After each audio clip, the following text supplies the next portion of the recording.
Conclusion కి రాలేము. కానీ Tamil Nadu context కి వచ్చేసరికి స్పష్టమవుతుంది. ఏంది అంటే మూడ్ ఆఫ్ ద స్టేట్ అనేది స్పష్టమవుతుంది. అక్కడ మొదటి నుంచి ప్రీ పోల్ సర్వేలో గానీ, ఎగ్జిట్ పోల్ సర్వేలో గానీ, ఇప్పుడు వస్తున్నటువంటి పోస్టల్ బ్యాలెట్ కౌంటింగ్ లో గానీ, ఇంకో సేపట్లో రాబోయేటటువంటి ఎగ్జాక్ట్ పోల్ లో గానీ డిఎంకే కి అనుకూలంగా ఉన్నట్టుగా మనం మొదటి నుంచి మాట్లాడుకుంటున్నాము.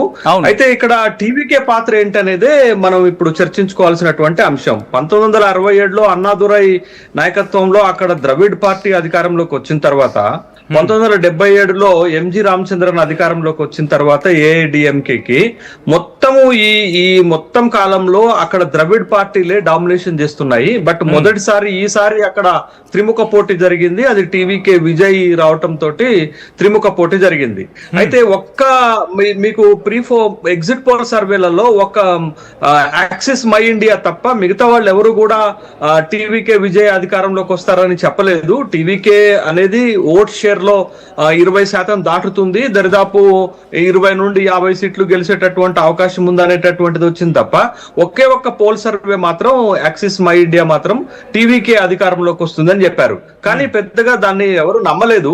మొత్తానికి డిఎంకే బలంగా ఉంది, డిఎంకే అధికారంలోకి వస్తుందనే అన్ని రకాలైనటువంటి సర్వేలు వచ్చాయి. దీనికి మీరు అడుగుతున్న ప్రధాన కారణం ఏంటి అంటే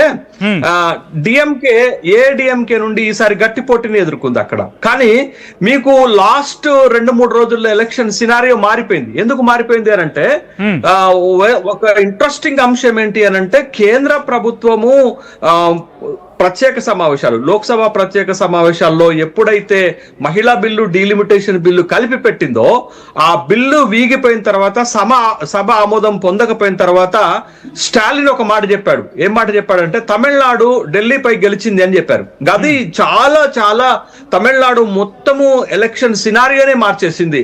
కొద్దిపాటి డిఎంకేకి ఏమైనా నెగిటివ్ ఉన్నా ఆ నెగిటివ్ ను కూడా మార్చేసి కంప్లీట్ గా డిఎంకే వైపు ఎలక్షన్ మారిపోయిందని చెప్పడానికి పార్లమెంట్ ప్రత్యేక సమావేశాల్లో మహిళా డీలిమిటేషన్ బిల్లు ఎప్పుడైతే ఓడిపోయిందో అది స్టాలిన్ కి చాలా కలిసి వచ్చింది.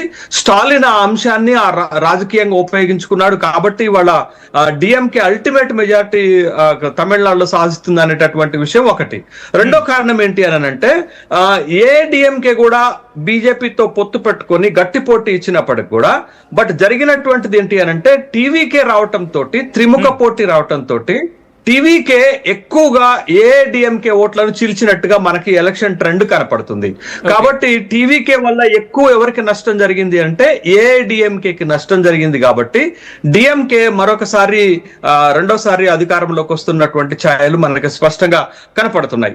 ఈ రెండు ఫ్యాక్టర్స్ ఇప్పుడు తమిళనాడు ఎన్నికల్లో చాలా కీలకంగా మారాయనేటటువంటి విషయం. ఇక మూడోది ఏంటి అని అంటే తమిళనాడులో ఈ 5 సంవత్సరాలలో స్టాలిన్ తీసుకొచ్చినటువంటి సంక్షేమ పథకాలు ప్రజల్లోకి బాగా చేరకపోయినాయి. ముఖ్యంగా మహిళా ఓటర్ల పైన ఎక్కువ ప్రభావం పడినట్టుగా మనకు కనపడుతుంది. కాబట్టి పాజిటివ్ ఓటు డిఎంకేకి రావటం అనేది మూడో అంశంగా మనకి చాలా స్పష్టంగా కనపడుతుంది. కాబట్టి ఈ మెజార్టీని అక్కడ తీసుకుంటున్నట్టుగా మనకి కనపడుతుంది. But ATM